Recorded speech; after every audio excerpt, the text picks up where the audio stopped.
Okay, we'll get started. Good morning, everyone, and welcome to today's State and Federal Program Directors Meeting. I'm Adrian Balcazar, and I would like to introduce the LCAP-State and Federal Programs Unit. Joining us from the team today is Debbie Cano, Good morning. Helen Choi, Good morning. Laurel Estrada, Good morning. Augustine Garcia, Good morning, everyone. Rachel Garcia, Good morning, everyone. Jeannie Keith, Good morning. and Anita Lomeli. And joining us is April Grease, and from our unit, and new to our unit is Susana Mendoza. And so they will also be here assisting. To access today's presentation, we ask you to click on the link in the chat, and this will take you directly to the slides. If you use the link at the top of the slide, this will take you to our Canvas page, and the presentation can be accessed through the icon as shown here. But actually, I have to amend that because the size of the document is very large. It'll actually take you to like a screen that asks you to download it. So you'll have to download it once you click on here. But you can also find the agenda and the resources here on our Canvas webpage. Today's topics for this meeting will be the Universal Pre-Kindergarten, LCAP Federal Addendum, Equitable Services, the Consultation Overview and Timeline, the 24-25 ESSA School Support and Improvement, Federal Program Monitoring Update, the California Healthy Youth Act, and for our LCAP update, we're going to take a look at the goal analysis and the Learning Recovery Emergency Block Grant. We have some updates on both of those. We ask you to place your questions in the chat box, and we will answer any simple questions if we can. We will follow up with the written responses in a Q&A that will be emailed to you. We are also recording today's training and will post this on our webpage. Today, we are happy to introduce to you LACO's Universal Pre-Kindergarten team. Joining us today is Norma Graciano Fregoso, Norma Monroy, and Tina Park, and they will be sharing information about Universal Pre-Kindergarten.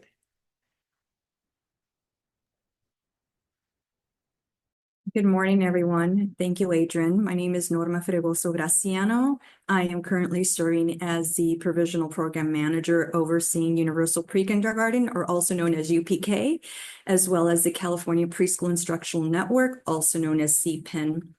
We can go to the next page. This is, I call it the small and mighty team because we service all of LA County. So with me today is Christiana Park, also known as Tina. And so we are regionalized. We have 3 regions, as we call it in LA County, through the UPK initiative. Region 1 is serviced by Christiana Park and Claudia Velasco, and that's really the sort of northern tip of LA County. Then we have right in the middle, Norma Monroy and Mercedes Rosales, and they're responsible sort of for the central LA area all the way up to Downey, and then from Downey all the way up, which we consider sort of that eastern part of LA County. We have a vacancy right now for a coordinator 2 and Ariella Butcher.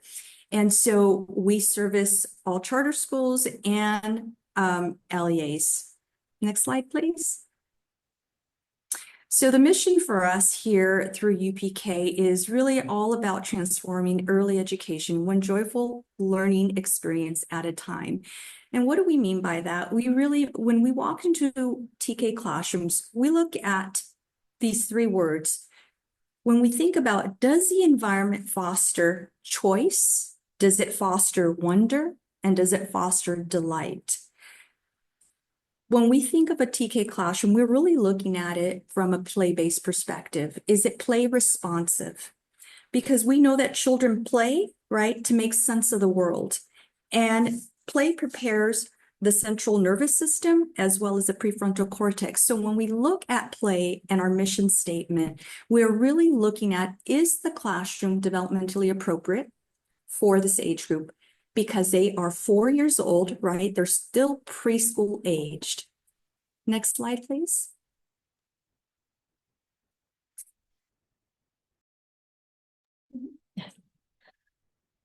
Hi, good morning. My name is Tina Park, and I am the UPK coordinator for LACO, and we just want to thank you for this time. So today we really wanted to sorry, can you hear me? Yes. Okay, awesome.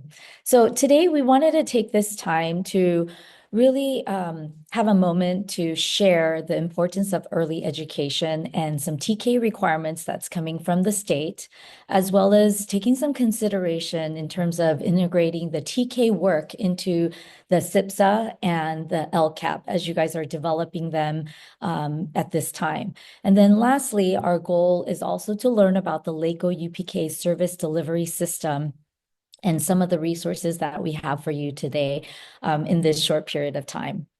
So we're hoping that, next slide, please. So I'm hoping for some interaction really quickly right now in the chat box. So if I can draw your attention to this diagram where it says, did you know? So there is a percentage. So just take a quick whatever number, or not whatever, but the number that first comes up in your mind, please put that in the chat box. It says, did you know blank % of a child's brain growth happens before kindergarten? So if you can put that answer in the chat box. Great. I see 90%, 80%, 75, 80, 85. Great. So it sounds like many of us do know that a large part of our brain development does grow. Growth happens before kindergarten. Next slide. So the answer is 90%. So a lot of us did get the answers correct. So knowing that 90% of a child's brain growth happens before kindergarten. So I know there's a huge initiative mandate that's coming from the state for this year, starting 25-26, that all 4-year-olds should be in a TK program. So really, we're really emphasizing the first 5 years, right? The first 5 years, which is crucial for child development, that rapid brain growth. You see a lot of their social emotional skills being developed, language skills, their physical development. So a lot of these skills that are being developed at this age before they hit kindergarten, what are some of those implications, right? As leaders in this space today, how can we empower and influence our teachers, our parents, our children, and to create these joyful learning experiences in our schools? Next slide, please. So what does the research say? You know, there's many research based articles that are out there, but what we wanted to do today is to really give you guys a moment to introduce our PTKLF, which is the foundations. I know with elementary and high school and middle school, we go by Common Core State standards. Well, for our early education, we have the foundations. And so we wanted to take this time to show you that there's been a revision to our foundations, which is called the PTKLF, that just came hot off the press last year. But I wanted to draw your attention to our huge advocate, which is the California State Superintendent Public Instruction, which is our Tony Thurman, who has consistently emphasized the critical role of early education in shaping the child's future. He really highlights that high quality education and the learning experiences are pivotal for immediate school readiness and their long-term outcomes, right? And so he really believes that it improves grade retention. So really closing those achievement gaps, right, that we notice in elementary school, reducing special education placement, higher high school graduation rates. He also thinks about how early education will disrupt the school to prison pipeline, decrease in suspension, the expulsion rates, and really enhance prospects for home ownership, college attendance, and positive health outcomes later in life. So this PTKLF really addresses a lot of that, and it's also designed to align to the Common Core State Standards and the NGSS. And it's developmentally appropriate continuum that connects early childhood learning with later academic expectations. And so we really want to embed this in our early education world. And so next slide, please. So I wanted to draw your attention to this diagram, which is the P3 alignment. So UPK, just to give you some background about UPK, UPK really serves as a mixed delivery system, which is a bridge between early childhood and that TK to 12 system. So I want to emphasize that it's no longer K through 12, which we're very used to, right? But it is a bridge between early childhood and the TK-12 system. And it's here to create those sustainable systems in place to increase students' readiness for school and the school's readiness for students so that all children could thrive in life, right? And to have those strong foundational skills so that they are ready for college and career success. So what can we do, once again, as leaders to come together and really initiate that positive environment, build that trust, and how can we work together to have successful children, right? And their lifelong learning. Next slide, please. So what are some TK requirements that's coming down from the state? So currently in our fiscal year 24-25, our class average sizes are 24. So if you can kind of see the comparison chart here, it's still the same, right? Still the same average class size of 24. And for the next future, right, fiscal year 25-26, it's still the same. However, the difference is that there's an adult to student ratio where this year is 1 to 12, but next year it'll be 1 to 10. So this is where we want to really educate, our leaders out there. How can we really think about the budget, right, and the LCAP for as we develop them for next year, including, right, the adult to student ratio of 1 to 10, and then thinking about those teacher requirements. So next slide, please.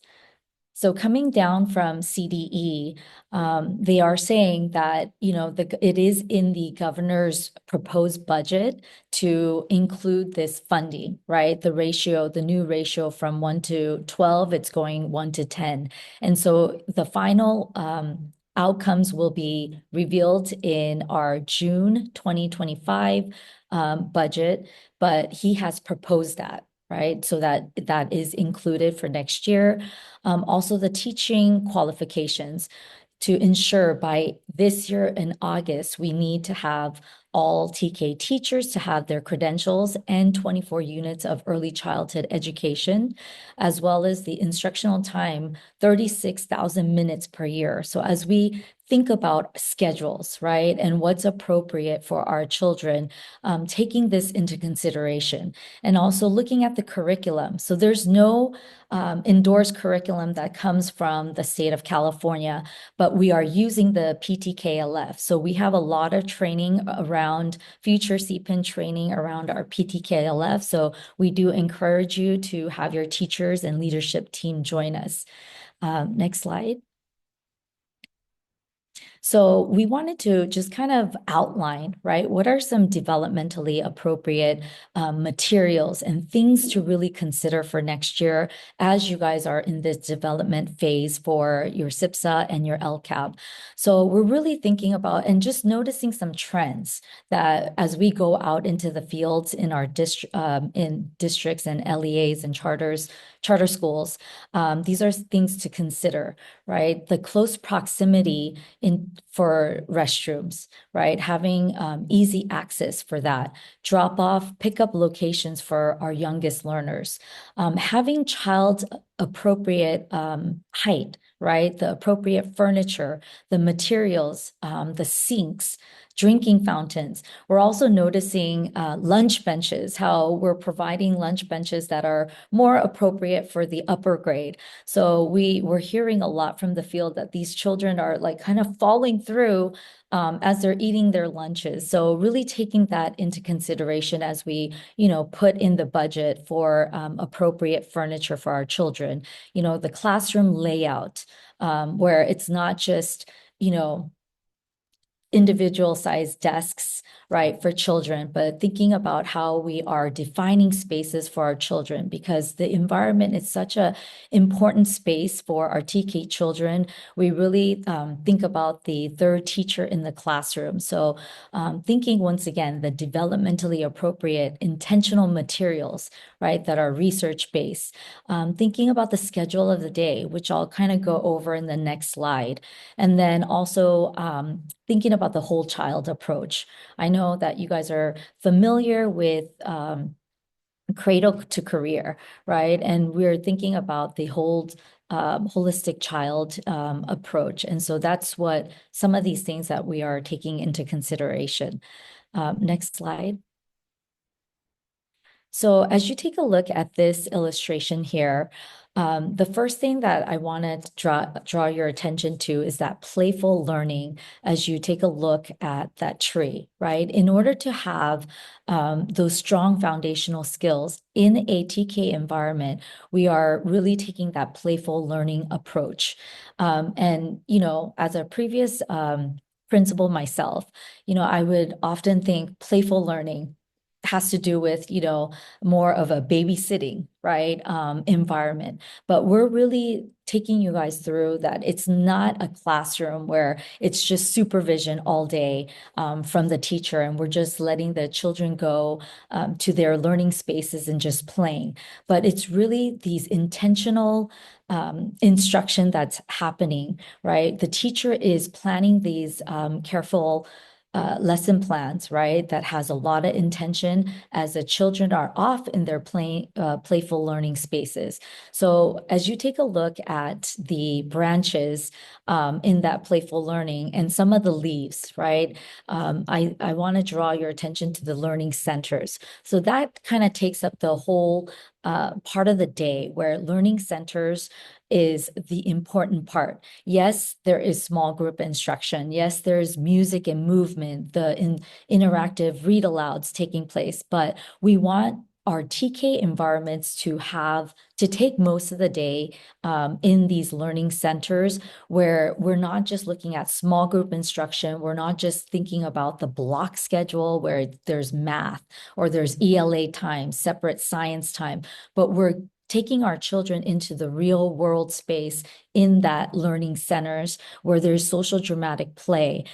There's science and discovery centers. There's block area where children get to, we're igniting their curiosity and getting them to really explore that environment. And so this is the next slide, please. So we wanted to just give you a quick picture and a video of what these TK spaces really look like instead of just this traditional classroom. And so I'm going to hand it over to Norma. So this was a collaboration with Downey Unified School District. We have partnered with several LAAs across LA County. And this is a true partnership where LACO UPK funded the entire classroom. From furnishings to materials. They've been working alongside of us for the last couple of years. And this classroom is going to serve as a demonstration classroom as a high quality, right, TK classroom. So we are working side by side with the principal, the assistant principal there, the director of curriculum instruction, as well as the TK teacher. So this has been, it's hot off the press. We finished this space about 2 weeks ago, and children are enjoying, loving it. Teacher is having a great time, because when we talk about a schedule, we're looking at what is the flow of the day and how is a teacher, right, supporting development in an appropriate manner. Can we play the video, please? So again, this was a collaboration with Downey Unified. What were some things that you noticed? You can put it in the chat or take yourself off mute. What was the feeling that children were having as they were going through and experiencing this classroom?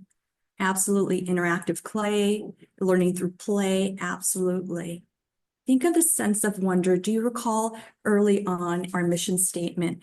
It was all about, do children have choice, right? Agency in the classroom. Do they have a sense of wonder and delight? And again, thinking about how does a space like this support brain development? How does it support the prefrontal cortex and executive functioning? So these are opportunities. Downey is going to serve as a hub for us. So if any of you would like a tour of this classroom, please do connect with us and we can arrange that. We are developing 3 demonstration classrooms across the 3 regions. So up towards the northern tip of LA County, Saugus is going to serve as one of our demonstration sites. And in the central or the heart of LA, we are still working on who we're identifying as our demonstration, but those schools are going to really be utilized as a hub for us so that folks can come in, administrators, teachers can come in and really look at what does it feel like, sound like, right, to be in a TK classroom that's developmentally appropriate and really learning from their peers. Next slide. So here we get into examples. These are just some examples of how to integrate TK into your LCAP. So if we think of priority 1, right, Tina spoke earlier about the requirements for TK teachers starting August 1st. So starting August 1st of 2025, these are the new requirements that need to be held by all districts and charters. Teachers need to have the 24 ECE units. So this is ensuring, right, that all students have access to fully credentialed teachers, and that there are different ways of meeting this requirement. If teachers have moved up from being a child development teacher, they have a child development teacher permit. If they have a site supervisor permit or a child development master's permit, right, those credentials or those permits, let me just say that, those permits often meet those 25 units or 24 units of ECE. And so that's a way of meeting those requirements. But if your teachers don't hold those 24 units, there are so many opportunities that we have at LACO or offerings that we have at LACO. If you're familiar with the CDI pathways, at the end of our presentation, there is a QR code that takes you to all of our resources. CDI pathways, if you're unaware, they actually have multiple career pathways for teachers to acquire those 24 units. Everything is free.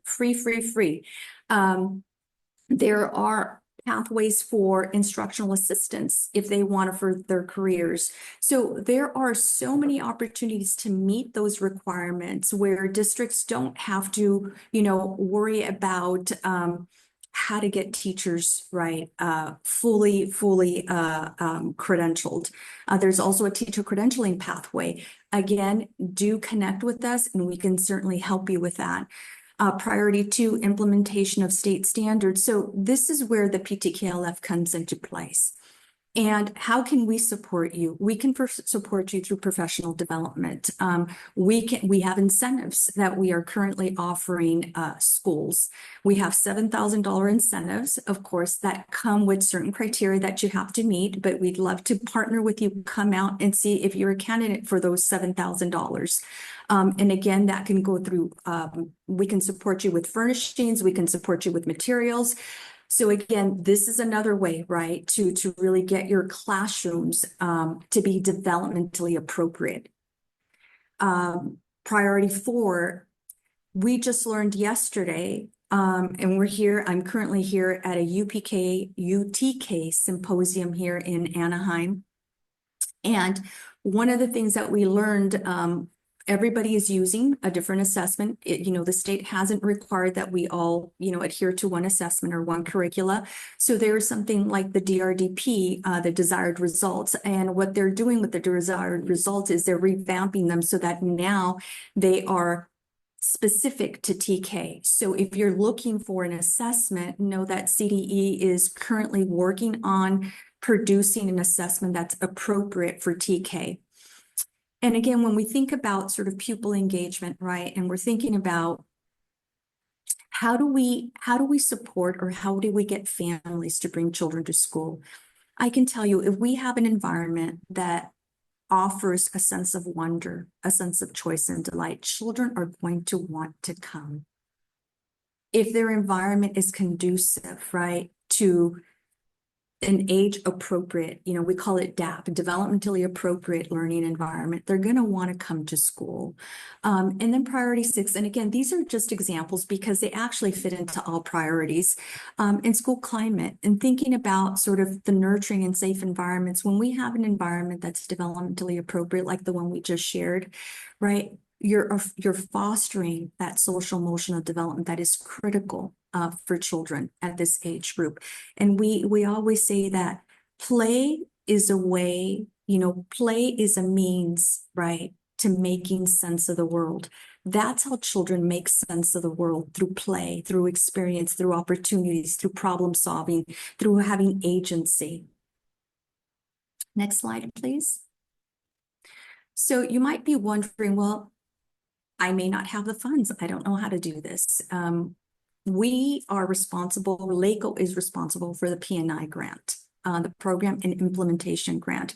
There are multiple ways of being able to braid and layer your funding. If you have a state preschool on campus, if you have a Head Start on your campus, those are different ways and opportunities to braid your funding. And I'll show you examples as we go to the next slide. But really, braiding and layered funding is really all about providing high quality early learning experiences for children and really helping create a seamless full day, full year program experience for children and families. That is the goal of braided and layered funding. So we go to the next slide.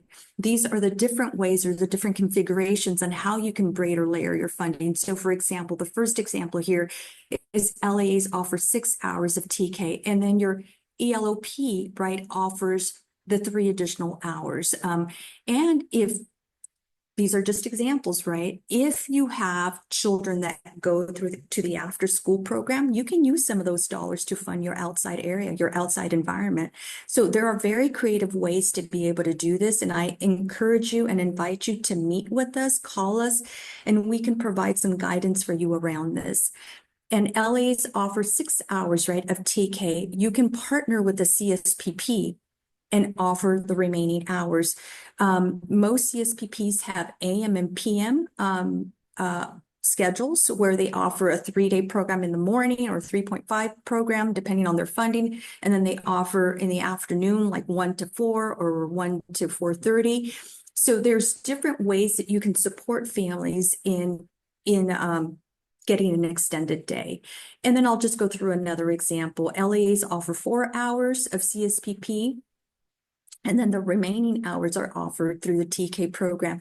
So just think of different configurations and different ways of being able to serve your families, because we know that, we have working families, and families sometimes need extended care. And so just by partnering, we know of several LEAs that are already doing the braided and layered funding, and we can certainly connect you with them so that you learn how they did it. I think those partnerships and that networking is super critical as you learn and think about how to layer and braid your funding so that you're able to extend your day. And not only that, but you're able to extend your resources. Next slide, please. So how can we help you? We have a direct services service delivery model through our UPK initiative. we offer professional development, so we can help you meet those priority 2 requirements through our professional development. We offer technical assistance, consultations, etc., on things like how can I layer my funding, or how do I develop a 5-year plan? We are currently supporting LAs and charters on developing a 5-year plan. As Tina mentioned, we're only funded through June of 2026. And so what we want to leave behind with our LAs and charters are 5-year plans, right? That beyond our time, they have a plan for the next 5 years to roll out and continue to enhance their TK programs. We also offer classroom coaching. So oftentimes we did a pilot last fall, we just wanted sort of, put our finger on our pulse to see if districts were interested in coaching, and we got a high response. So what we did is now we're able to offer more coaching. We did a formal RFP, and that's going through process, but we'll be able to offer 135 teachers coaching free of charge. And so if that's something that you're interested in, again, this is something that you can connect with us. That QR code right next to that service delivery model will take you to our survey, where you'll be able to, answer a few questions. We'll connect with you. And again, the materials, we have that $7,000 incentive, and those are going very quickly. So if you're interested, please do connect with us so that we can begin our partnership together. And again, this is a partnership. It's a collaboration between, our UPK initiative. And again, we can also connect you with we call them our cousins, because the Office of Advancement of Early Care and Education offers the mixed delivery grant. And so by having both of these partnerships working together, we're able to serve you in a better capacity. Next slide, please.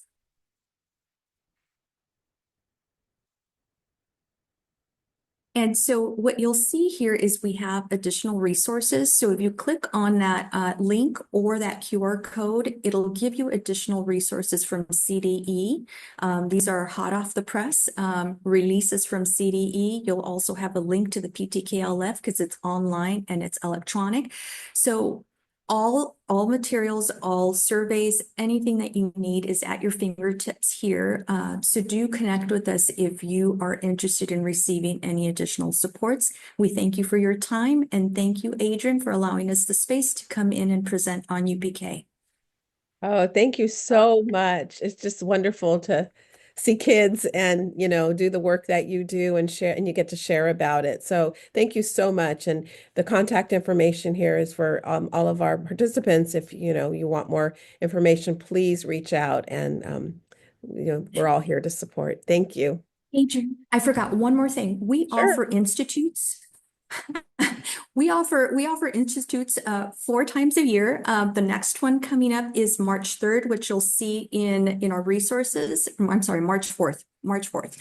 And so we offer TK Institutes free, where we'll have demonstration classroom. We have wonderful keynote speakers and wonderful workshops, and everything is free. And we have lots of vendors that are so generous. And so we raffle a lot of things for classrooms as well. So if you're interested in that as well, we have the one on March 4th. And then the last one that we have is June 3rd.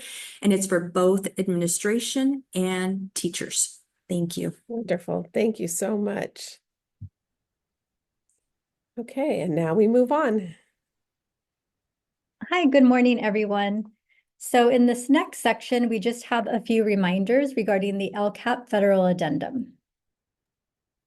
And so as a reminder, LEAs that receive federal ESSA funds are required to complete the LCAP federal addendum. And the LCAP federal addendum, it's meant to supplement the LCAP. And so together, the LCAP federal addendum, and the consolidated application meet the ESSA LEA plan requirements. The federal addendum is only required to be submitted to the CDE once for approval during the current authorization of ESEA. And so this means that LEAs are not required to annually resubmit their updated addendum to the CDE. So if your federal addendum was previously approved by the CDE, again, you do not need to resubmit it each year. However, LEAs that are applying for ESSA funding for the first time this year must complete and submit a board-approved LCAP federal addendum within the CDE's LCAP federal addendum submission system, and this must be submitted by March 31st, 2025 in order to receive funding this year. And so this also applies to LEAs that are applying for a specific ESSA program for the first time. So for example, if an LEA has an approved addendum for Titles 1 and 2, but is applying for Title 4 for the first time in 24-25, then the LEA will need to complete and submit the Title 4 section of the addendum to the CDE for approval. And so as another reminder, LEAs are required to periodically review and revise their federal addendum as necessary. And so basically your LCAP federal addendum, it should match your current programs and address what you are currently doing in your LEA with federal funds. And so if your addendum does not match your current programs, then it most likely needs to be updated. And there is no specific timeline during the year as to when the federal addendum must be reviewed and revised. However, LEAs are encouraged by the CDE to review their federal addendum annually with their LCAP. Revisions to the federal addendum are to be made at the local level, and again, do not need to be submitted to the CDE unless required by an individual title program office.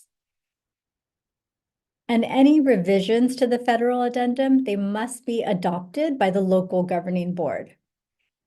And then just another reminder is that LEAs are required to prominently post the approved LCAP federal addendum, as well as any revisions on their homepage of their website. So this slide just highlights some considerations when reviewing and revising the federal addendum. So for Title I, Part A, LEAs must annually review and, if necessary, make any needed revisions. For the Title I Educator Equity section, the data and analysis, this must be done annually.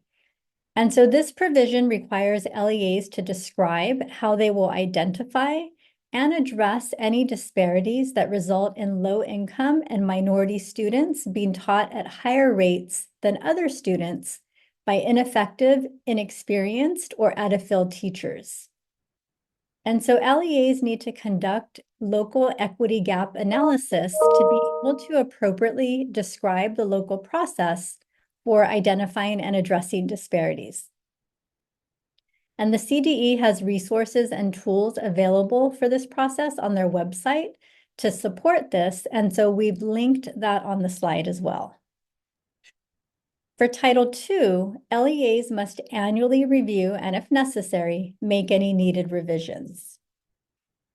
Additionally, the prioritizing funding section may need to be revised to address how the LEA will prioritize Title II funding to schools that are identified for comprehensive support and improvement, so CSI, or targeted support and improvement, TSI.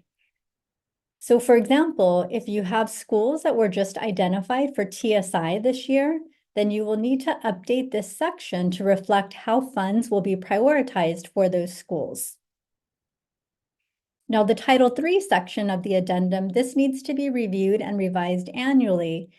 And especially if the use of Title III funding changes, then the revisions will need to reflect those funding changes.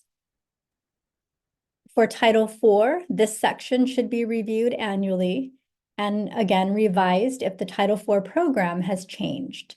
And so, for example, if the use of Title IV funding changes, then this section needs to be revised to reflect those changes. And then also just keep in mind that a needs assessment is required every 3 years for LEAs receiving at least $30,000 in Title IV funds. And so the addendum must reflect the needs determined. And then another important thing to keep in mind is that if your LEA is participating in federal transferability and decides to transfer funds from Title II or Title IV, then the addendum should be revised to reflect those transfers. And if the LEA plans to transfer all of its Title II or IV funds, you must still address all of the provisions of that title program from which the funds are being transferred.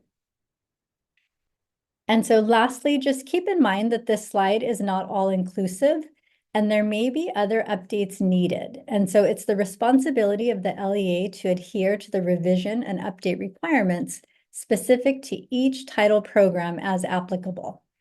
And so the CDE recommends that LEAs contact the individual title program offices for additional guidance. And so we've included those contacts on the slide for each of the different programs. So the LCAP federal addendum is monitored through the FPM process for several programs. And so that includes supportive effective instruction, English learners, and also student support and academic enrichment. And so this slide highlights the specific items within these 3 FPM program instruments where the LCAP federal addendum will be requested as evidence. And so you'll also notice that the review and revision of the LCAP federal addendum, it's specifically monitored through FPM for 3 items, SEI 3, EL 4, and then SSAE 9. And so it will be important to keep records documenting how your LEA completed the review and revision of the LCAP federal addendum as evidence. And so as was mentioned previously, your addendum should reflect your current programs. And so the FPM reviewers, they'll be looking at whether or not your federal addendum matches what you're currently doing in your district or LEA. So let's take a closer look at item 3 in supporting effective instruction. So this item specifically monitors the requirement to review and revise the LCAP federal addendum. So for this item, LEAs will be asked to submit both their original CDE approved LCAP federal addendum and also their current revised addendum.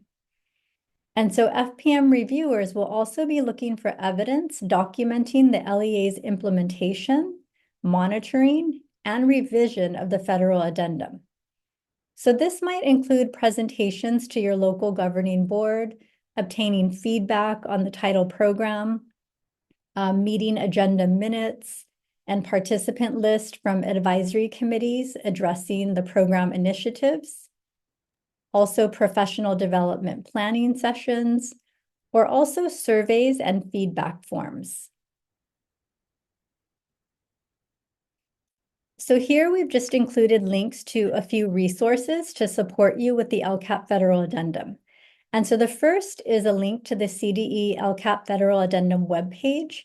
And this includes descriptions of all of the provisions that must be addressed in the addendum for each of the title programs. The second is a link to the LCAP federal addendum template. And then the third one is a link to the template that has guiding questions embedded within the document. The template with the guiding questions was put together by the CDE to support LEAs with the review and revision process. And then the last link is a LACO resource that provides an overview of the LCAP federal addendum provisions.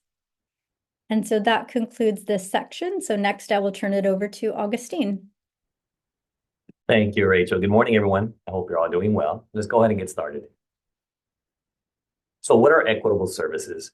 So ESSA requires that access to equitable services be offered to eligible private school students, teachers, families, and other educational personnel. However, participation by private schools is not required. Services must be equitable to those services provided to public school students and teachers participating in the program. These services can be different from those provided to public school participants as they're based on the specific needs of private school students and teachers. It's also important to note that services must be secular, neutral, non-ideological, and services must also supplement and not supplant the basic level of services that the private school is responsible for providing their students, staff, and parents. So equitable services requirements apply to Title I, Parts A and C, Title II, Part A, Title III, Part A, Title IV, Parts A and B, and projects served.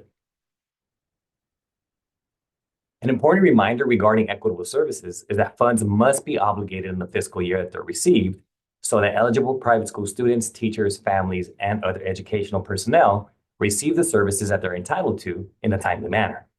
So this also reinforces the requirement that LEAs engage in timely consultation with private school officials so that the services can begin at the same time as the public school program. Another important reminder is that the LEA must retain control of funds for equitable services. This means that the materials, equipment, and property purchased with funds for equitable services belong to the LEA and should be collected at the end of the year. Materials or equipment purchased for equitable services are for use during that fiscal year, and if private schools want to use the materials or equipment again, it must be determined during consultation based on the needs of the students. Equitable services must be provided by either an employee of the LEA or through a third-party contractor, and the employment or contract must be under the control and supervision of the LEA. So let's go ahead and review which private schools may participate in equitable services. Only private schools that are nonprofit and have submitted an affidavit to the CDE may participate in equitable services. There are two ways to access the list of eligible private schools.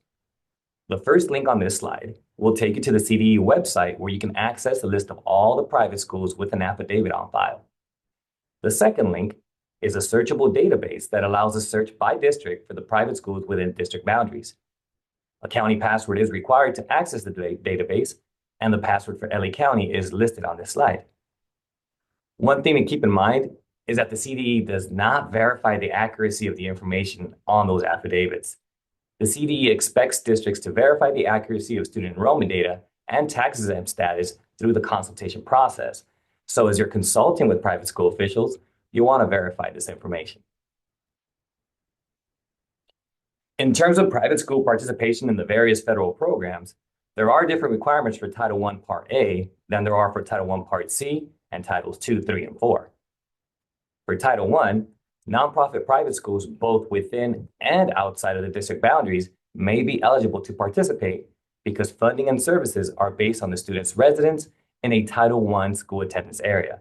So for example, if you have low-income students who live in Title I school attendance areas in your district, but attend nonprofit private schools outside of your district boundaries, these students would generate funds for Title I services. It's also important to remember that poverty does not determine who receives Title I services. To be eligible for those Title I services, private school students must live in a Title I school attendance area and be failing or most at risk of failing based on multiple educationally related criteria agreed upon during that consultation process. For Titles II, III, and IV, only nonprofit private schools within the district boundaries may participate. So consultation with nonprofit private schools is the responsibility of the LEA and must be done on an annual basis. The first step in the process is identifying eligible private schools. Again, only nonprofit private schools that have submitted an affidavit to the CDE are eligible to participate.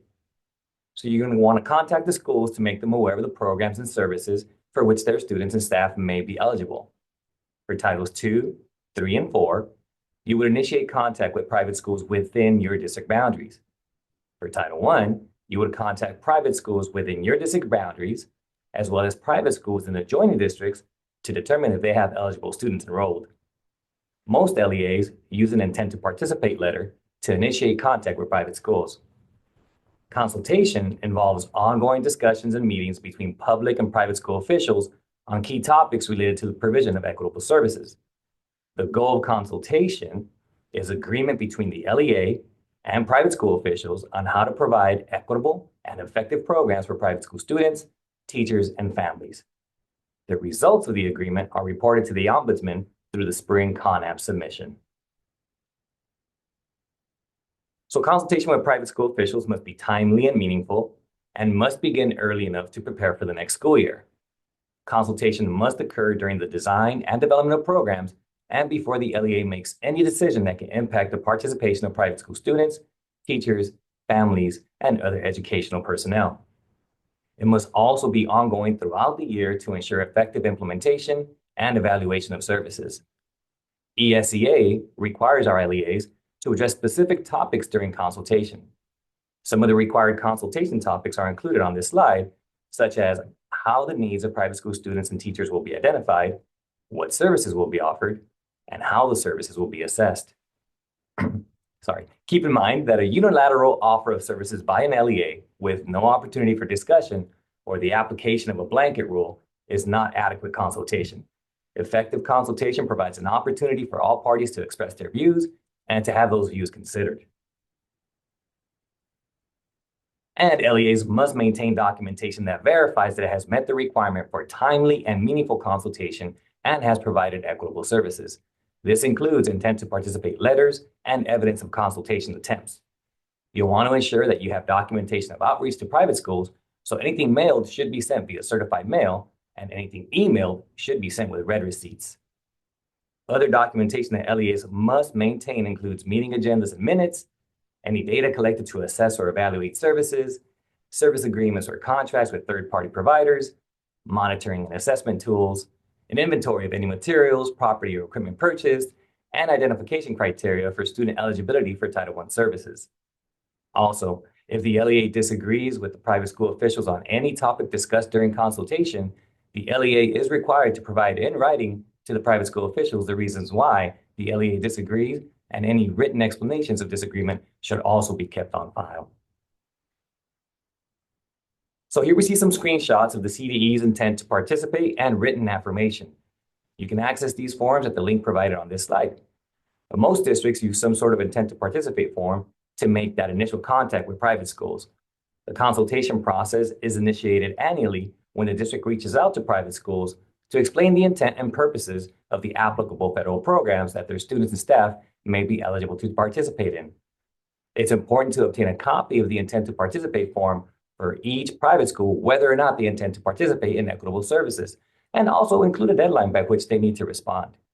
You would then begin the consultation process with private schools that have indicated their intent to participate. Districts are required to maintain in its records a written affirmation signed by each nonprofit private school to document that timely and meaningful consultation has occurred. Private school officials must have the option to indicate their belief that timely and meaningful consultation has not occurred or that the program designed for private school participants is not equitable. This information is also reported to the CDE through the nonprofit private school consultation page with the Spring Con App submission in June. Here's a sample private school consultation timeline that has been adapted from a sample CDE timeline. So the link to the CDE sample is included at the bottom of the slide for your reference. If you take a look at February, you'll see that it suggested that LEAs begin evaluating the current programs and services being provided to private school participants, and also begin the consultation process for next year's services. You'll also notice that at certain times during the year, LEAs are consulting with private school officials on both the current year programs and services for next year's programs and services. And here's a screenshot of the nonprofit private school consultation page from the Spring Con app. Here, LEAs are asked to indicate for each nonprofit private school if consultation occurred, if consultation agreement was met, if there was a signed written affirmation on file, and to provide a consultation code indicating the private school's belief that timely and meaningful consultation has or has not occurred, or if the program design is not equitable. So keep in mind, as you're beginning the consultation process with private schools for programs and services for the 25-26 school year, you'll be reporting this information to the CDE this spring. So here we provided the links to several resources on equitable services. The CDE Equitable Services Ombudsman webpage has quite a few resources, including frequently asked questions, links to the Equitable Services web pages for Title I, Title II, and Title III, and the method for calculating the equitable services proportional share for each of the applicable programs. We've also included the links to the updated Title I Equitable Services Non-Regulatory Guidance and the new Title VIII Equitable Services Non-Regulatory Guidance, which also applies to the other federal programs such as Title II, Title III, and Title IV. And that concludes my section, and I'll turn it over to Helen and Anita. All right, good morning and thank you, Augustine. Good morning, everyone. Today we will be discussing the updated SS support and improvement for the 24-25 school year, aligned with the release of the 2024 California dashboard. So let's dive in. So with the release of the 2024 California dashboard, California has for the first time made targeted support and improvement, TSI determination. The graphic here represents the timeline for SS assistance eligibility determinations, showing when it took place. So before we dig in, let's take a look at this chart, which outlines the changes in the determination status from 2023-24 to 2024-25 school year. So CSI low graduation rate, the number of schools identified has decreased at a reduction of 16 schools. CSI low performing, there's been a significant drop here, a decrease of 52 schools. And ATSI, additional targeted support and improvement, this category has seen the most dramatic change, a decrease and a reduction of 349 schools. And TSI is a new category, as we mentioned, and the number of schools schools not receiving any designation has increased from 1,604 to 1,985, which is an increase of 381 schools. So overall, we see a decline in the number of schools identified for support. So you might be wondering, how is my district doing? Which schools have been identified for TSI, ATSI, or CSI? So the 25-26 SS Assistance Status File, data file is available on the CDE website, and you can access it here in the link shown here. This file provides a detailed breakdown of school support determinations for CSI low graduation rate, CSI low performing, ATSI, and new schools now who are eligible for TSI. And if you are unsure about your school status, please check the list using the link provided. And remember that LEAs must notify the schools that are identified for ATSI and TSI. So now let's talk about targeted support and improvement, or TSI. TSI eligibility is determined based on the school level student group performance. Here's how it works. In a TSI entry year, as mentioned earlier, schools that are not eligible for CSI but have one or more student groups meeting one of the criteria used for CSI low performing will be identified for TSI. And 2 years of dashboard results were used to make these determinations. And TSI is an annual determination and does not have an exit criteria. So that means that if a TSI eligible school no longer meets the TSI entry criteria, it will no longer be identified for TSI in the following year. So for TSI, LEAs, again, must notify the status of TSI to eligible schools. And once the school is notified of its status by the LEA, it must collaboratively work with their educational partners to develop and implement a school-level plan aimed at improving outcomes for the student groups that led to the identification. And the school plan must be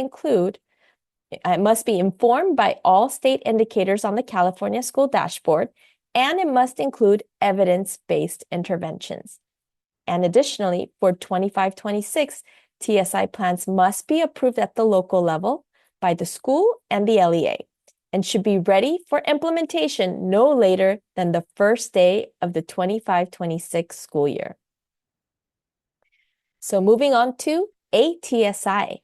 First, remember that ATSI eligibility is determined every 3 years.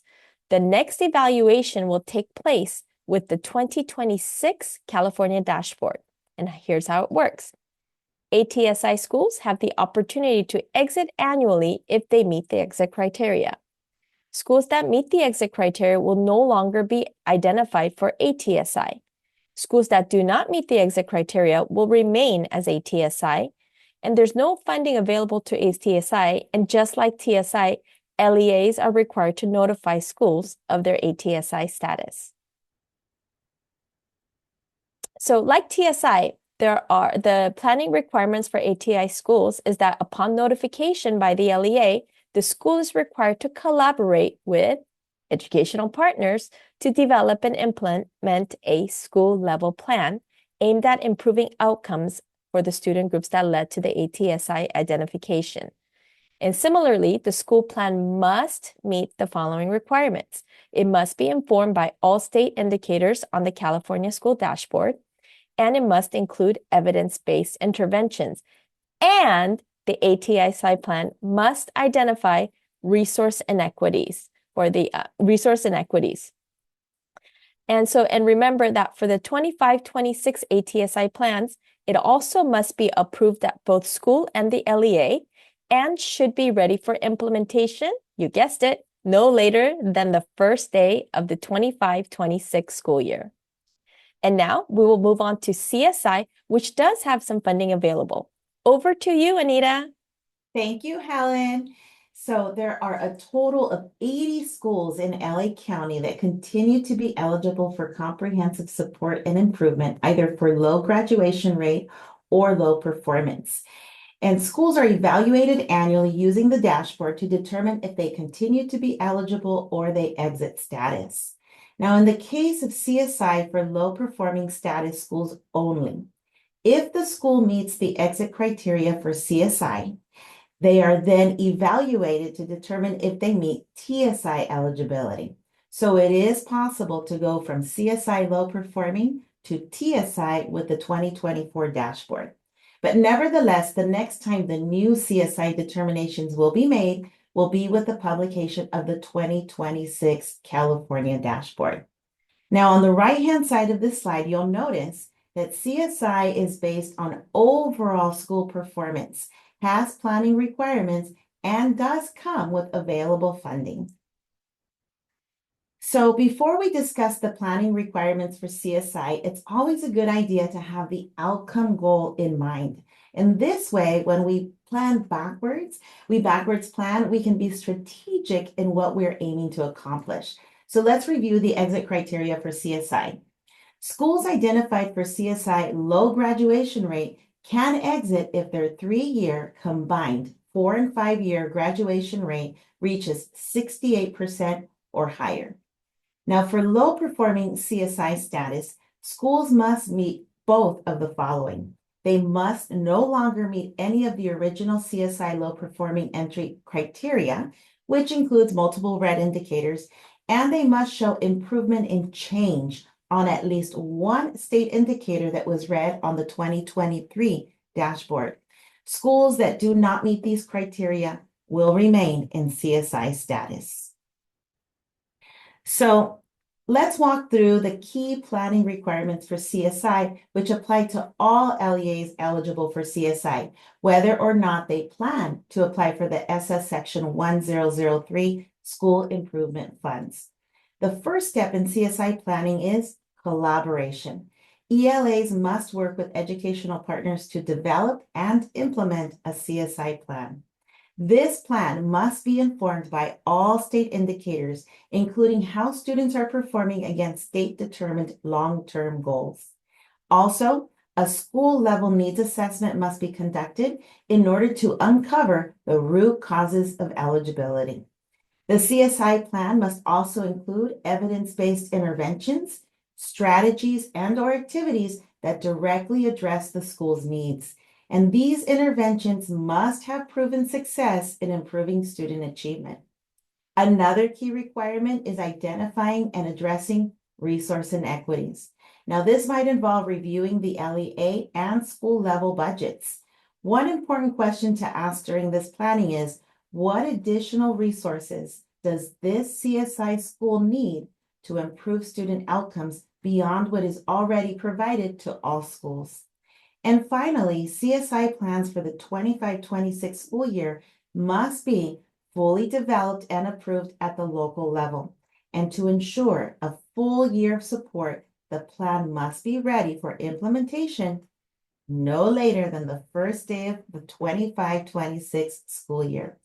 The goal is to ensure that every school identified for CSI has a strong, data-driven plan in place to drive improvement and success for students. So CSI funding, unlike ATSI and TSI, schools identified for CSI are eligible to apply for CSI grant funds. And listed on this slide are important dates related to CSI funding. Preliminary funding results have been posted on the CDE website, and the link to the allocations is located on the bottom of this slide. The application was released last week on February 10th. The application for funding is due on Monday, March 3rd by 5 p.m. It is highly, highly recommended that you take a look at the application as soon as possible, as the questions in the application will require some planning. Shortly after the application is submitted, the sub-grant will begin on March 17th. So this means that on March 17th, St. Patrick's Day, if approved by CDE, will be the first day that these new CSI funds can be used or expended to support the 25-26 CSI plan development and subsequent implementation. CDE expects that all CSI LEA final allocations will post in April or May of 2025 as they have in previous years. Now, here are a few reminders about CSI funds. The application for funding can be found on GMART. CSI funds can only be spent at or on behalf of schools that are eligible for CSI. For LEAs that retain these funds at the district level, it is very important to remember that these funds cannot be used district-wide or for non-CSI schools. CSI funds may also not be expended to hire permanent staff. The authorized use of funds can be found at the link located on the bottom of this slide. Now, reporting timelines and due dates are an important component of CSI funding. And looking forward to June and July, LEAs will need to report on the use of the CSI funds. The CDE will provide additional training and guidance for reporting requirements by early summer of 2025. Now, please note that if the CDE does not receive the required reports by the reporting deadline, funding may be delayed, or the CDE may bill the LEA to recover funds distributed to the LEA. I'd like to call your attention to report 2 on this slide. Part of the report will ask you for your CSI plan approval or adoption date. And it is highly, highly recommended that your school CSI plan be developed and approved before the first day of the 25-26 school year so that you are ready to implement the actions in the plan right from the start. Now, CSI funds are federal funds, and as such, their timeline is a bit different than state funds. CDE has created this visual representation of the CSI LEA planning and reporting timeline. So on this chart, please note that the timeline spans fiscal years 24-25, 25-26, and 26-27, represented by blue, orange, and green bars at the top of the chart, respectively. Below these bars is a monthly yearly calendar marked with letters representing each month from March 2025 to October 2027, spanning across the 3 fiscal years. And since fiscal year 24-25 CSI LEA subgrant ends September 30th, 2027, the month of October 2027 is represented by a dark green bar, indicating that this period is outside of the project period. So the third row of the timeline is divided into sections for CSI plan development, CSI plan implementation, and prepare for closeout. CSI plan development should take place during the 24-25 fiscal year, notably between the next few months of March through June. However, some LEAs may finish their planning early, while others may need more time. The timeline colors of blue and orange overlap and blend for the months of April through September 25 to show for this flexibility. Now, in the fourth row, we have the performance period section providing defined dates. And in the last 2 rows, the grant management report and the federal reporting sections indicate when reports are due during these periods. GMART is used for state and federal reporting CSI requirements. Now, on this slide, we have provided the following resources for your reference. You'll find the links for frequently asked questions and dashboard technical guides. your LEA's preliminary allocation as applicable. You'll also find information on CSI authorized use of funds, the dashboard toolkit, and a condensed SF flyer that provides some succinct information on CSI, ATSI, and TSI. Now, last week, CDE offered a week of webinars dedicated to SS supports and improvements. And if you were not able to attend but are interested in the slides, you're able to click on the link that will take you to the CDE webpage. Once there, be sure to click on the applicable tabs for your LEA to find the presentation slides. And also, we've included the link to the CSI application funding webinar. And this will prove helpful when it comes time to submit the application by the March 3rd deadline. And upcoming, you may wish to register and calendar the CDE's TSI and ATSI planning and support webinars taking place on Tuesday, March 4th. The link to register is on the slide. Thank you so much for your attention. And next up, Adrienne will talk to us about FPM. Thank you, Anita. And so I will continue with talking about the school support and improvement. And so today we're going to focus on the FPM instrument that covers the school support and improvement. During an FPM review, CSI and ATSI, and will soon include the TSI, are monitored by two separate offices, but they work together. The Title I Monitoring and Support Office, also known as TIMSO, and the School Improvement and Support Office, the SISO, provide technical assistance in addition to monitoring the implementation of CSI and ATSI-TSI legal requirements. The TIMSO office is responsible for conducting the federal program monitoring reviews for Title I funded programs. And so this includes the CSI and ATSI, TSI. The FPM reviews for this use the School Support and Improvement Instrument. Once an eligible LEA has submitted their application for funding and has received the approval, then the SISO office supports the apportionment process.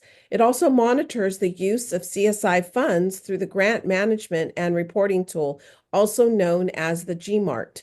And they also provide ongoing technical assistance to LEAs in utilizing the GMART and also the timelines that have been provided. The School Support and Improvement Program instrument is often referred to as the SSI FPM instrument. The SSI instrument covers the reviews of schools identified for CSI, TSI, and ATSI. There are 6 items in the SSI instrument. SSI item 1 refers to the school site activities for all schools that have been identified for CSI, TSI, and ATSI. Items in SSI 2 through 6 apply only to LEAs who have accepted the CSI funds. The items for review for the CSI funds are basically the same as your fiscal items that are reviewed for other federal programs. So they include allocations and reporting, allowable use of funds, supplement not supplant, LEA administrative charges, time and effort reporting, and lastly, LEA equipment inventory. And here are some findings of noncompliance for the item 1 in the SSI, which is school site activities. So one of the requirements is that the LEA shall, for each school identified, must in partnership develop the CSI plan or the ATSI or the TSI plan. And this is to be focused on improving student outcomes. And so the finding was that the LEA did not provide evidence of a plan that included the required components specific to CSI, TSI, or ATSI. Another finding was the LEA did not provide any evidence showing how the plan was developed in collaboration with the educational partners. And so, as the resolution, the LEA now must provide a plan that includes the necessary components specific to CSI, TSI, or ATSI that Helen and Anita shared previously. And so they would be including the indicators in the statewide accountability system, informed by all indicators, and also having evidence-based interventions, and the inclusion of resource and equities for those schools identified for CSI and ATSI. In addition to that, evidence of records showing the involvement with the educational partners in developing and implementing the plan. So this would include agendas, meeting minutes, attendance, actual documents of the plan, perhaps in revised status and so forth. And so again, all of this is to show you the item, the non-compliant finding, and the resolution that must be addressed in order to address this non-compliant item. And so this concludes my section, and now I turn it over to Debbie, who will share about the California Healthy Youth Act. Thank you, Adrian. Hello, everybody. So as Adrian said, I'm going to be discussing the California Healthy Youth Act. And it's not to be confused with the California Healthy Kids Survey. Very different. Next slide, please. So we're covering this information because this will be returning to be reviewed by the Federal Program Monitoring. And the related FPM instrument is in its final stages of review and will be released by the CDE very soon. But the California Healthy Youth Act is detailed in Ed Code as referenced here on the slide. And the overarching intent is to provide all California students the knowledge and skills they will need to make healthy decisions to protect their own sexual health and sexual and reproductive health, specifically prevention of unwanted pregnancies, HIV, and STIs. The law specifies that the students will be provided this instruction once in middle school and once in high school. Next slide. Next slide. So the California Healthy Youth Act aims to their purposes, and it aims to equip students with the knowledge and skills to protect their own sexual and reproductive health. It also intends to help students develop healthy attitudes about growth, body image, gender, sexuality, relationship, and family. It promotes understanding of sexuality as a natural part of development. And it also ensures that students receive comprehensive, accurate, and unbiased sexual health and HIV prevention education. And it teaches students skills for building healthy, positive, and safe relationships and behaviors. Next slide. Next slide. So the legal requirements here, and this is what FPM will be reviewing, is these overarching items or consent, which is that the parents and guardians are notified, but they do not need to give active consent for sexual health or HIV education, meaning the notification cannot have an opt-out option with a signature on a form that is to be returned. Parents will be required to write a note and request that their child not participate. That is passive consent. That's what that means. And so the required instruction is that they would be taught once in middle school and once in high school. The content should cover human development, contraception, STIs, HIV prevention, and public health. Abstinence cannot be taught alone. It must be included with other prevention methods. Inclusivity, that you must represent LGBTQ plus individuals, address gender identity and challenge stereotypes. And then accuracy, the materials must align with the California Healthy Youth Act and provide balanced, accurate information. So understanding that there is a lot of misinformation out there about this topic. So it's best to really seek to understand these requirements. Next step. Next slide. Thank you. So the CDE provides all that you will need to ensure that your LEA is able to provide current age-appropriate information to your students. This is a snapshot of the website, and it shows all that's available to help ensure that you are able to provide the instruction, train teachers.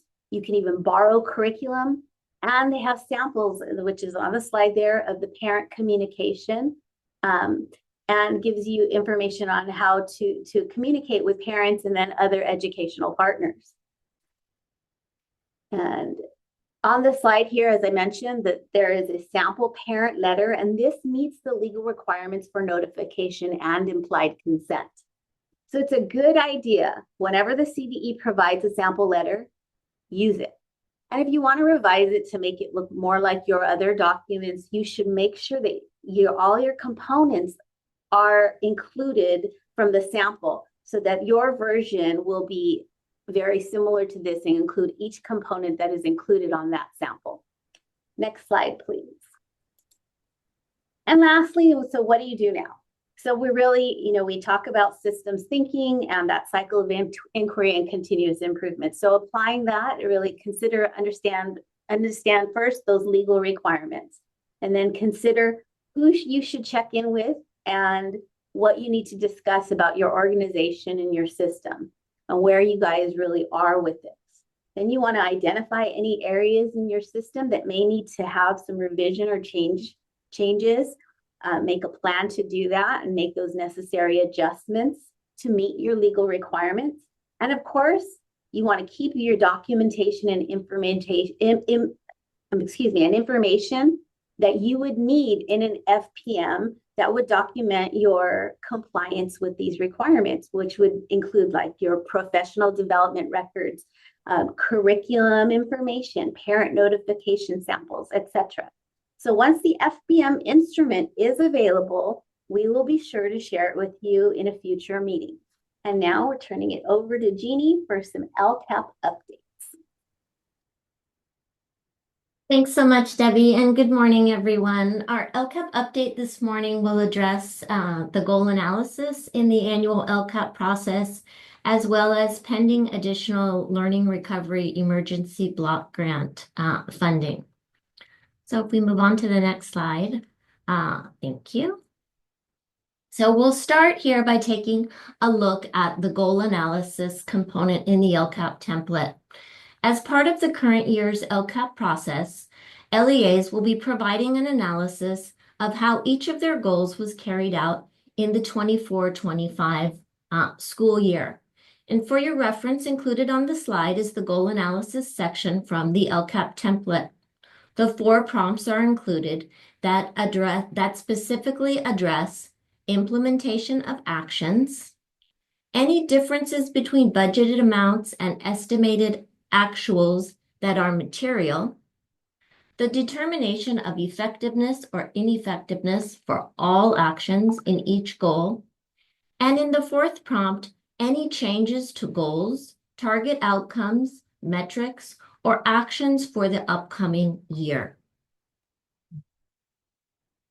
So this morning, our unit is pleased to offer, among the resources posted within the Goal Analysis Toolkit on our Canvas page, a flipbook that breaks down the instructions for the goal analysis prompts and offers some companion questions to guide LEAs to make connections to their local context in their descriptive analysis of each of their goals.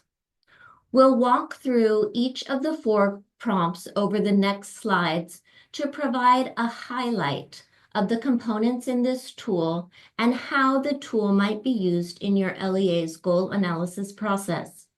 You'll find links in the Goal Analysis Toolkit offered on our Canvas page as well as on the slide. So here we'll start by looking at prompt 1. On the left, you'll see a Word document in the LCAP template format. Here, the instructions have been separated to make clear what needs to be addressed in the response. Specifically, The response needs to describe the overall implementation of the actions. This response needs to be clear in describing what actually occurred, and it needs to connect to all of the actions. Additionally, in the second and third row, you'll see successes and challenges with implementation need to be included in the response. You'll see included for both of these required components some samples that are offered for what might be successes or challenges. In the last row are the instructions that address any planned actions that were implemented substantively different from what was described in the LCAP. So on the right side, you'll see guiding questions framed in dark blue. These are companions to the required questions. And I'll share just a few to highlight how the companion questions are offered to support the LEA in considering their approach to collecting and describing their analysis about implementation of actions in the goal. For example, question 1 focuses on addressing all the actions. This can support the LEA to plan their system, to collect and share information about actions, either individually or to consider where implementation about similar actions might be grouped together. Another example is guiding question 2. How is the LEA gathering meaningful input from those closest to the work, such as teachers and staff responsible for implementation and students receiving services? This is a key question in that it builds on the premise that the local educational partners possess valuable perspectives and insights about the LEA's programs and implementation of specific actions. Considering, for example, that a goal may have multiple actions that align to specific programs, staff responsible for support and oversight of these actions, as well as the teachers providing the services and the students receiving these services, can provide contextual information about overall implementation of a group of actions in the goal. We want to bring to your attention that we have intentionally included both components in their entirety on this slide to demonstrate how the guiding questions connect to build upon what is being addressed in the template. Of course, you'll need to take a closer look at the resource to really consider all of the questions and how they might connect to your local context. So let's go on to prompt 2. Okay, so prompt 2, we're looking at the question about material differences. You can see in the LCAP template instructions for prompt 2 they have been separated to make clear what needs to be addressed in the response. This prompt is really straightforward in addressing material differences between budgeted and estimated actual expenditures in the first row. The second row only applies to where there are material differences between planned percentage of improved services and estimated actual percentages of improved services. And this would apply only for contributing limited actions that are provided without any LCFF funding. So shifting to the right side, you're going to see, again, these guiding questions. And these are companions to the required components.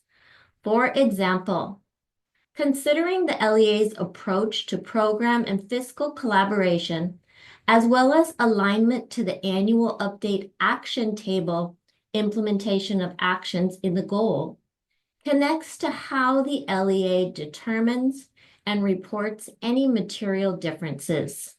This is really intended to support LEAs in aligning costs to implementation. Next slide, please. So prompt 3, this is about effectiveness. You'll see in the template format that the response needs to address multiple components, including all actions in the goal, whether this is done individually or by grouping actions together with specific metrics in the plan and or with local data. Additionally, the response needs to determine effectiveness or ineffectiveness for each of the actions. The last row connects to the requirement to use metrics identified in the increased or improved services section in determining effectiveness or ineffectiveness for LEA-wide or school-wide actions that are contributing to the requirement to increase or improve services for English learners, low income, or foster youth.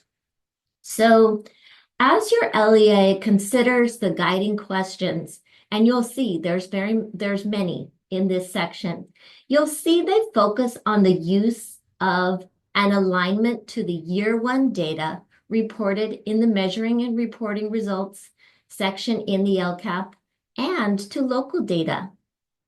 These questions underscore the requirement to explain how and what the result of data indicates about progress being made or lack of progress at this point in the LCAP cycle. Additionally, question 2, how is the LEA organizing the response to share progress being made toward the goal? This is intended to support LEAs to determine where they are grouping actions and metrics to monitor their progress and determine effectiveness. And this is really important since multiple actions may be tied to specific metrics and or local data that is in process this year. Guiding question 7 we bring to your attention connects to determining that effectiveness of the LEA-wide or school-wide contributing actions, given that LEAs must use the metrics identified for these actions from the increased or improved services section of the current year LCAP. Additionally offered is a question about how the LEA might consider additional local data to determine progress being made toward the goal. All right, and we'll move on to prompt 4, changes. And here, this is about any changes made to the goal, metrics, outcomes, or actions for the coming year. You can see the instructions are straightforward about what changes need to be described. For this prompt, the guiding questions offer some considerations that might address some of the year 2 nuances that may impact changes that your LEA is making for year 2. So it's really important here to note that changes will be unique to the local context. And this is really key when reflecting on the companion questions. So we'll just look at a couple examples. So for example, question 1 reflects on the 25-26 LCAP being the second year of this LCAP cycle and articulates the concept that LEAs are not required to change actions that they identified as ineffective. LEAs would only need to change actions deemed ineffective after the full 3 years of implementation. However, in this year 2, there may be actions that are determined effective or ineffective that your LEA might want to revise to provide increased clarity in the description, to support implementation, and or to change metrics or outcomes used in monitoring for effectiveness in the 25-26 LCAP. Question 2 is offered to address how the descriptions reflect any changes to actions and or metrics to address long-term English learners. Given that LTELs are a new dashboard indicator, this may impact new or revised actions that the LEA is including to address this student group in the 25-26 LCAP. you'll see changes may also connect to eligibility for differentiated assistance. And this is addressed in question 7. And for some LEAs, this may include long-term English learners for the first time.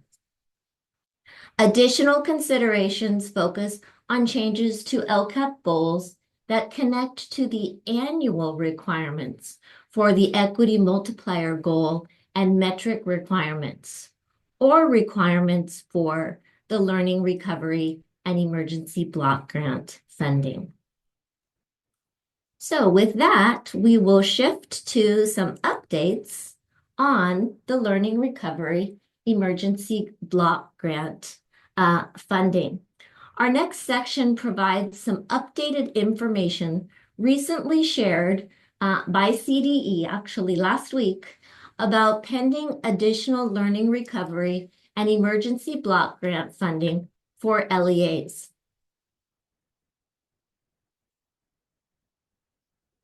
So additional funding has been included in the governor's January budget that proposes to allocate $378,650,000 in additional LREBG funding to LEAs in 25-26.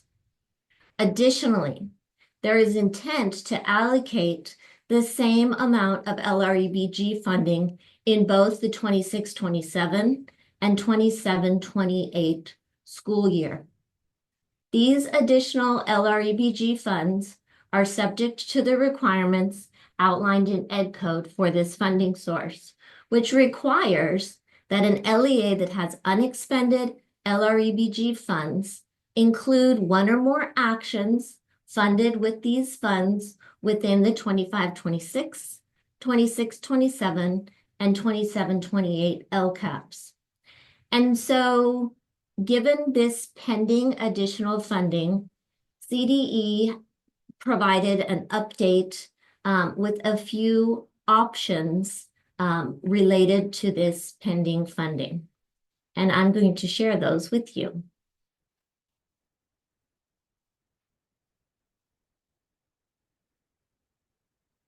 All right, so here we're looking at option 1. And each of the funding options assumes that an LEA has completed the LREBG needs assessment required in Ed Code. LEAs must complete this required needs assessment prior to expending LREBG funds in the LCAP. Option 1 indicates that an LEA may project the amount of additional LREBG funds it anticipates receiving in 25-26 and include actions within the LCAP based on that projection. It indicates here that the California Department of Education does not endorse this option. Next slide. Option 2. Here, an LEA may choose not to project the additional LREBG funds proposed for the 25-26 school year. In this option, an LEA that has expended all of its funds will note that the LEA does not have any LREBG funding left to expend. An LEA that has unexpended LREBG funding will identify as such and then identify the actions in the LCAP that are being supported with these funds and provide the required justification.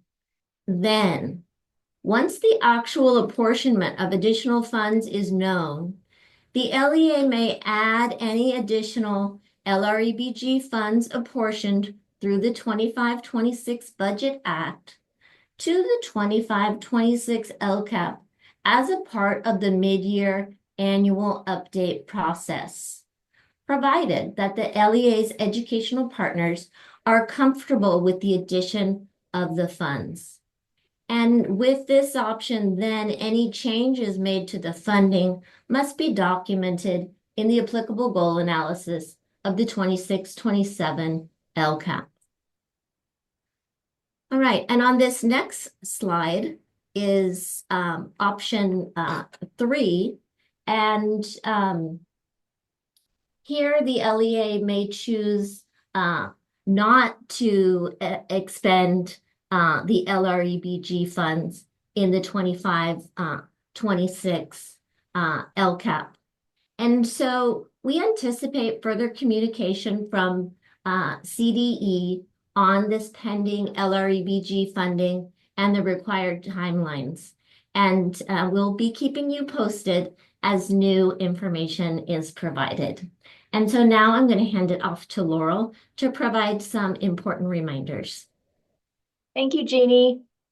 So as our meeting wraps up this morning, I'm going to provide you some reminders about upcoming deadlines. This slide provides links and information on fulfilling each requirement. As always, reach out to our office if you need technical assistance on any of these topics. Next slide. The next time we'll gather in this format will be April 17th. Same bat time, same bat channel, which I realize dates me. Be sure to mark your calendars now. In the meantime, don't hesitate to reach out to anyone in our unit if you have questions. Our contact information is on a subsequent slide if you don't already have us on speed dial, which also dates me. And of course, if you have any last-minute questions right now, please feel free to place them in the chat. But before you log off, please take a moment to share any feedback you may have for us. We truly value your feedback, and it helps us design future sessions and helps us provide the support that is most helpful. Thank you for joining us today. On behalf of the LCAP and State and Federal Programs Unit, we wish you all the best and look forward to connecting again soon. Thank you.